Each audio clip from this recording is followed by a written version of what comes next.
Naomi, the old woman, came running into the house with shouts.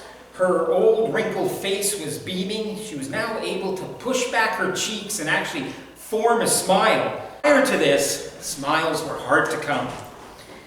She had come to Moab, a country that neighbors Israel, just on the other side of the Dead Sea, with a full family. There was Elimelech, there was Naomi, there was Mahlon, there was Chilion, and they're all traveling to Moab. And when they get there, eventually over time, a 10-year period, they all die except for Naomi. She's the only one left. But the sons had married, and so there were daughters-in-law now too. But still, anyone who's faced the death of a husband and 2 sons knows that smiles do not come easily. They are as hard to express as a miser is to give money. Orpah, of course, not wanting to be a killjoy, asked her mother enthusiastically, "Why are you so happy today? What happened?" And Naomi was so excited that the pain of the loss of family members did not rob her of her smile. And she turned to Orpah and she said, "My daughter, I have wonderful news today." "Oh, what is it? Did you find us new husbands?" No, says Naomi. "I heard that Yahweh, the God of the Israelites, has come down to visit his people." Orpah replies, "Oh, you're going to have tea with us?" No, says Naomi. "Yahweh is always in control of all the affairs in life, everything that occurs. And there are times when Yahweh comes down, and he comes down to evaluate his people. He comes to visit. And he wants to see if they're loyal or if they're disloyal. And if he finds them loyal, he blesses them. If he finds them disobedient, he of course chastises them and punishes them. This is the period of the judges anyway. And this time he found them loyal, and so he rewarded them with food again. The famine is over. The famine is over. When Ruth comes, I must prepare to return back to my homeland, my little town of Bethlehem. Oh, Orpah, how I've longed to return to my homeland. My heart has ached for a long time. You know what it's like to have a pet sheep, and you pet it, and you brush its wool, and you put little ribbons on its hooves, and sometimes you put a little makeup, and you go baa, and it baas back to you, and it's so much fun. But then one day the sheep has to go away. It goes up to the mountains with the rest of the flock. They have to go and feed, and you long for your little sheep. You miss it. You feel like a part of you is gone, and this is how I feel now that I've been gone from Bethlehem for 10 years. So when Ruth arrived home, she was told the momentous news that there was food now in Bethlehem. So that evening, Naomi bid farewell to all her friends in Moab. And that night, Naomi slept very well. Sweet dreams. For she knew that in the morning she'd be leaving for home, her home of Bethlehem. Now, morning came around quickly. The women packed a few things. It couldn't take very much because it was a few days before they reached Bethlehem, and it would all have to be traveled by foot. And so they didn't want to take too much weight. It was a dirt path, and so off they went. Now, Naomi knew that she would have to leave her daughters-in-law behind. She couldn't take them with her. They couldn't come to Bethlehem with her. There was just, to Naomi's mind, there was no advantage for her daughters-in-law in Bethlehem. So the best thing for them was to stay in Moab. So, somewhere down the trail, she stopped. She looked at her daughters-in-law in the eyes. Her throat was tight, like there was a knot there. For her, this was going to be another one of those very difficult things that life brings upon you. And with her heart pumping like crazy and doing the best she could to keep her composure, Naomi said, "Look now, go, return to Moab.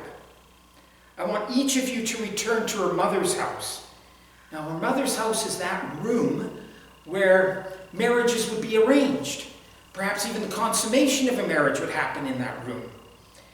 And so this is where Mahlon and Chilion probably arranged their marriages to Ruth and Orpah. And so her wish is that the daughters would go back to Moab and that they would go to her mother's house, where perhaps Yahweh, the God of Israel, would bless them again, show love to them like they have shown to the dead and to Naomi, show that kind of love, and give them husbands.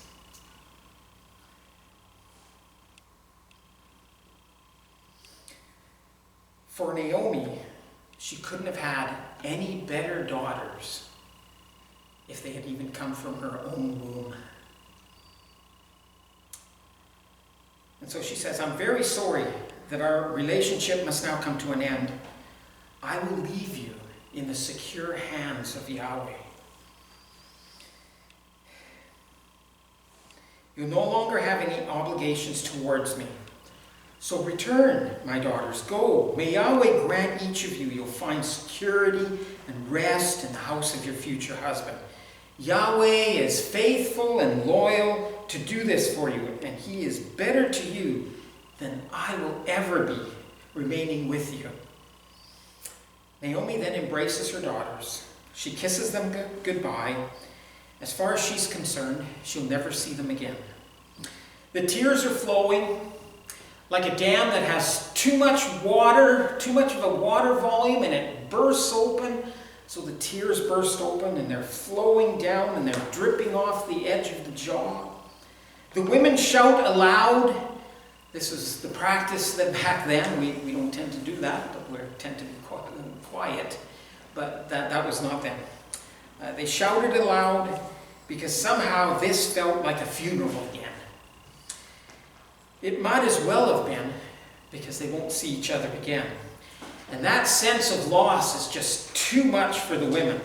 They hate that feeling because, the last time they felt it this deeply was when they lost their husbands. And in Naomi's case, lost her sons.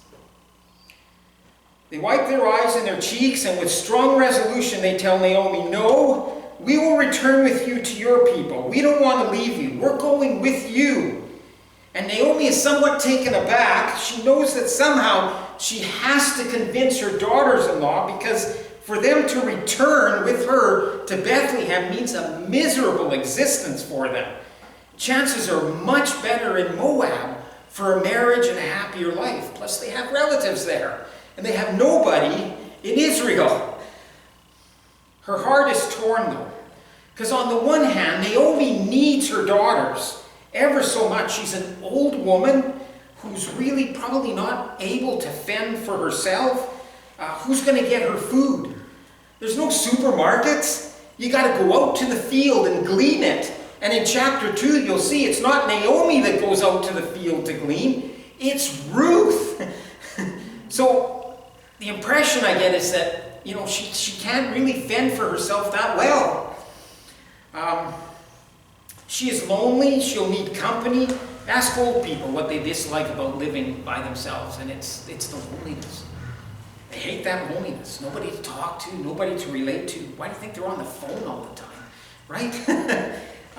And it would be no different for Naomi. She needs her daughters. In fact, she needs an heir, and only her daughters can provide one. On the other hand, the best thing for the daughters is to go back to Moab, where Yahweh will bless them with new marriages. As far as Naomi's concerned, Yahweh will not be able to bless them in Israel. He'll only be able to bless them in Moab. Isn't that a twist? Because usually Israelites would think the blessing of God is in the nation of Israel. And Naomi's thinking, no, the blessing of God for these two women are in Moab. It's irony that we have here. As far as Naomi is concerned, that's where Yahweh will bless them, is in Moab. And so she puts the welfare of her daughters before her own, and she tells them to return to Moab. Becoming more impassioned and animated, Naomi argues her case. Return, my daughters. Why should you go with me? Don't you see that emotional bonds is not justification enough to jeopardize your futures? Look, am I likely to bear any sons in my womb that I may become husbands for you? No way. I'm too old. Too old to have a husband and bear children, beyond menopause. Return, my daughters. Go back, stay in Moab. The daughters seemed undaunted by Naomi's vivid argumentation. So Naomi, she knows now she's got to turn up the pressure. So what she does is she assumes the most impossible scenario that she can think of, to show her daughters that even if the best was to happen, okay, it still would not be enough. It would still not end them up in a marriage. So Naomi argues, why pass up the good opportunity in Moab to go to a bleak future in Israel? Ruth and Orpah, let us imagine that I was able to bear children, and let's say that this very night, think about that, this very night, I was to get a husband. Do you see how unlikely the circumstances already are? And let's say that I bore sons. Remember, this will take some time. I could have some daughters instead of sons. Not to mention, I'm beyond menopause. Could you honestly say you would wait for them to grow up? Would you refrain from marrying if you had the opportunity? Would you not be risking becoming too old like I am and postmenopausal as well and not be able to have children? And what if those sons were born, what if the sons born to be refused to marry you because you'd be old ladies? They're under no obligation, are they? Don't you think that Yahweh will in some way, intervene in a miraculous way like he did with Sarah and Abraham? Because the problem is that Yahweh's hand has gone out against me. That's how Naomi sees it. God is against her in taking away her husband and her two sons. And so far as Orpah and Ruth participate with Naomi, they will also participate in the disaster that Yahweh has for Naomi. Already, they're innocent bystanders who've lost their husbands. But it's because they were sons of Naomi that God took them away. This is what's going on inside Naomi's head. You forget that this predicament is more bitter for me than for you. You each lost a husband, but I lost a husband and two sons, and I have no hope of having any more children. The family line will die with me. Now I have to pause here in the story because there's something really weird going on here. It's very different from our culture. What is Naomi talking about here? When she's talking about children coming from her womb to marry Orpah and Ruth, I mean, this sounds really strange to us. Even incestuous, if you ask me. Now, some have thought that what's happening here is what's called levirate marriage, and you'll find that in Deuteronomy 25, verses 5 to 10. Now, in levirate marriage, what would happen is you had brothers, and if one brother was married and the other brother was single, if the married brother passed away, then the single brother would marry the deceased brother's wife. And the first child would belong to the deceased husband. He would be the heir of that husband. And so this is levirate marriage, and so some think that's what Naomi is talking about here, that she's having sons that will be then given in the levirate marriage to Orpah and Ruth. The problem, though, is there's quite a few problems, actually. If it is levirate marriage, we have a problem in that in levirate marriage, the brothers belong to the same father. And that would not be the case here with Naomi. It would be a different father. And so I think probably levirate marriage is not being thought of here. Instead, I think what Naomi is thinking about is the kinsman redeemer. And you find it in chapter 3, starting at verse 8. This is the threshing floor scene. I hope one day to be able to preach that here. I don't know if I'll get that far. But the threshing floor scene, very dark scene, where you find Boaz and Ruth in the dark by themselves beside piles of grain that they had threshed. And starting at verse 8, it says, "At midnight the man was startled and turned over," because they slept there on the threshing floor. "And behold, a woman lay at his feet. He said, 'Who are you?' And she answered, 'I am Ruth, your servant. Spread your wings,'" that's another way of saying, "marry me." She's proposing, okay? "Spread your wings over your servant, because you are a redeemer." So her legal basis for asking for the marriage is not levirate marriage, but the fact that he's a kinsman redeemer.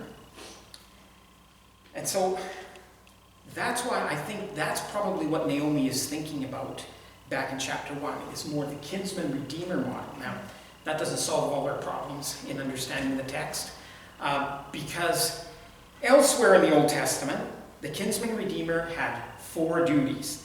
The first one was he was to redeem any land that had somehow gotten outside the clan.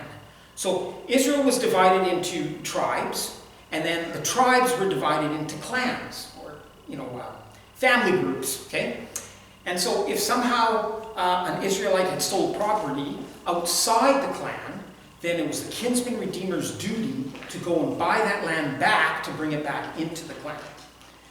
A second thing the kinsman redeemer would do is he would buy back his fellow clansmen who had sold themselves into slavery. So, for instance, now don't think of slavery as the American slavery. It's not like that.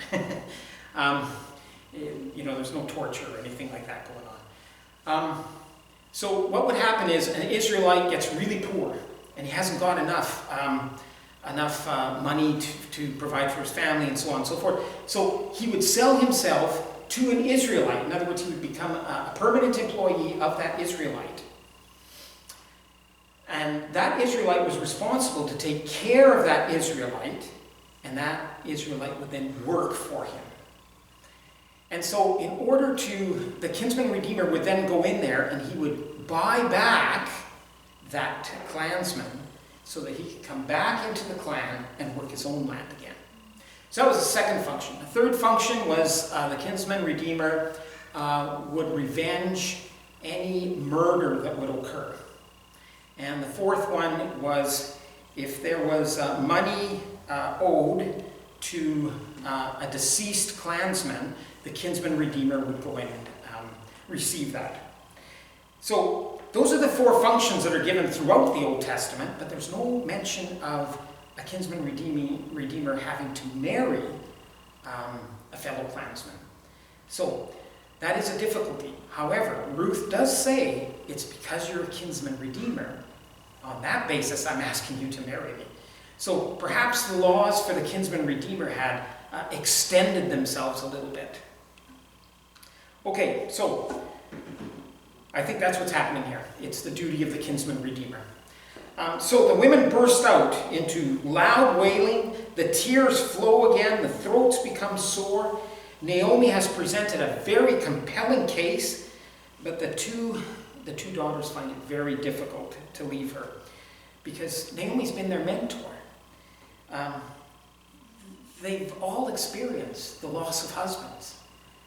And they have in common the fact that Naomi has lost a son, but the daughter has lost a husband, which is the same person. And so they've mourned together. They've felt the pain together. They've grieved together.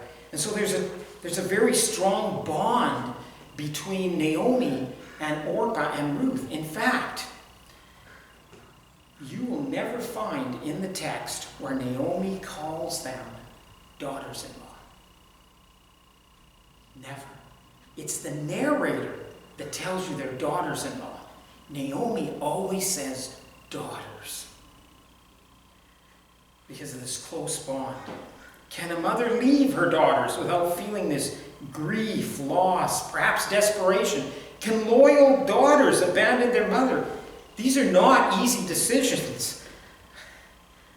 So where is God in all of these circumstances? Well, in actual fact, God is everywhere in all of this. He's the main character of the story. It's not Naomi, it's not Ruth, it's not Boaz, who gets introduced later on.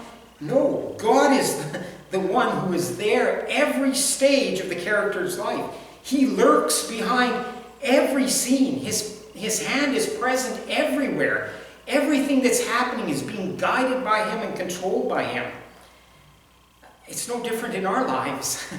God is there everywhere in our lives. Everything that occurs to us, everything that comes to us, whether good or evil, first passes through our Father's hands. So one of the underlying themes of this whole section is that God's in control of the affairs of his people. He watches, he directs the flow of activity. The psalmist says, whatever the Lord pleases, he does, in heaven and in earth, in the seas and in all the deeps. Proverbs 16:9 says, the mind of man plans his way, but the Lord directs his steps. Naomi assumes the sovereignty of God in what I call his prayer wish in chapter 1, verse 8 and 9. This is when she's like wishing for her daughters. She says, go, return each of you to her mother's house. May the Lord deal kindly with you as you have dealt with the dead and with me. The Lord grant that you may find rest, each of you, in the house of her husband. See, her very prayer wish shows that she believes that God is sovereign, that he's in control of everything that's going on in their lives. Nothing escapes him. In fact, the word grant in verse 9 has a connotation of to bring about, to cause to become, clearly implying that Naomi's God is intimately involved in every detail of her life. She recognizes that God is the source and author of everything good that comes to her. James says, every good thing bestowed and every perfect gift is from above, coming down from the Father of lights, with whom there's no variation or shifting shadow. For Naomi, the gift of husbands to her daughters is a good gift. A good gift from God. And her prayers are not, attempting to somehow force God to do her bidding. But it's a humble acknowledgement of her helplessness and her dependence. She can't do it. She can't conjure up husbands for these daughters. So she prays to God. So it's not a twisting of God's arm, it's a dependence on God.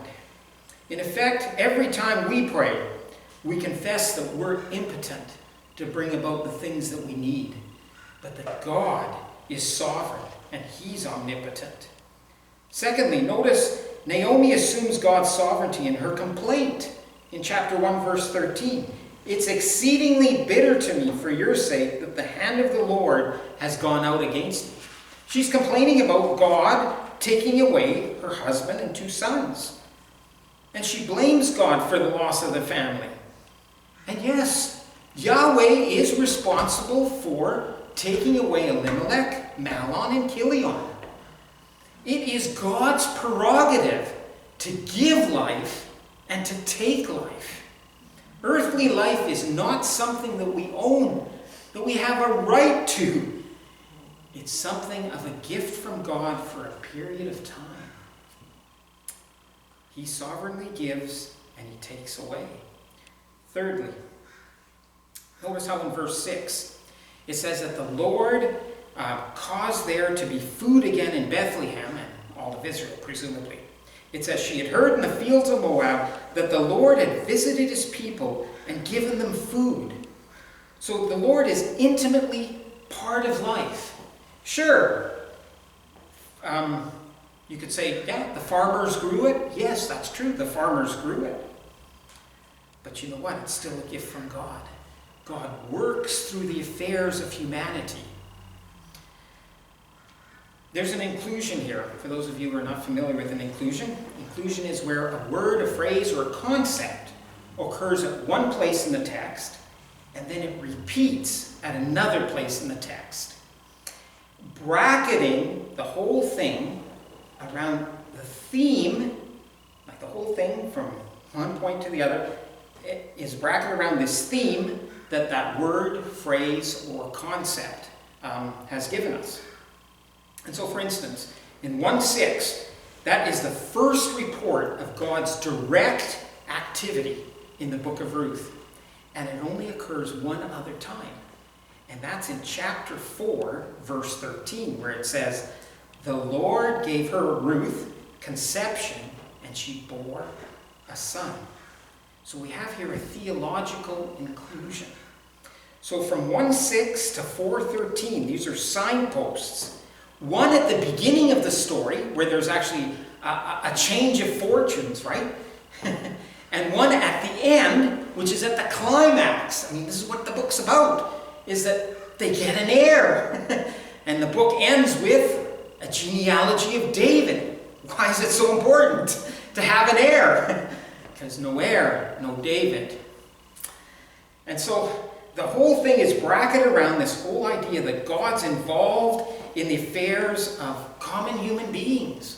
That he's directing everything. He's hidden behind the scenes, but he is always there. And he's always moving. And he's always doing things. Nothing happens unless God allows it or orders it. God is in control of the affairs of both your life and my life.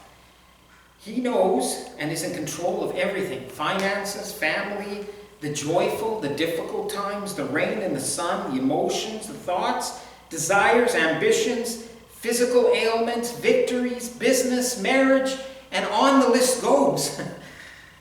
You don't need a miracle in your life to know that God is there. He is there. The thing that struck me the most when I first became a Christian and I was reading the book of Ruth, there's not a single miracle in the book. Not a single one. And the people are making decisions, freely making decisions, right? They decide to go to Moab. Naomi decides to come from Moab. Naomi decides that she's going to try to convince her daughters-in-law to go back. Right? And so on and so forth. Free actions of human beings. And yet at the same time, behind all of those free acts, there's a sovereign God who watches, who controls, who guides everything to where he wants it to be for his glory.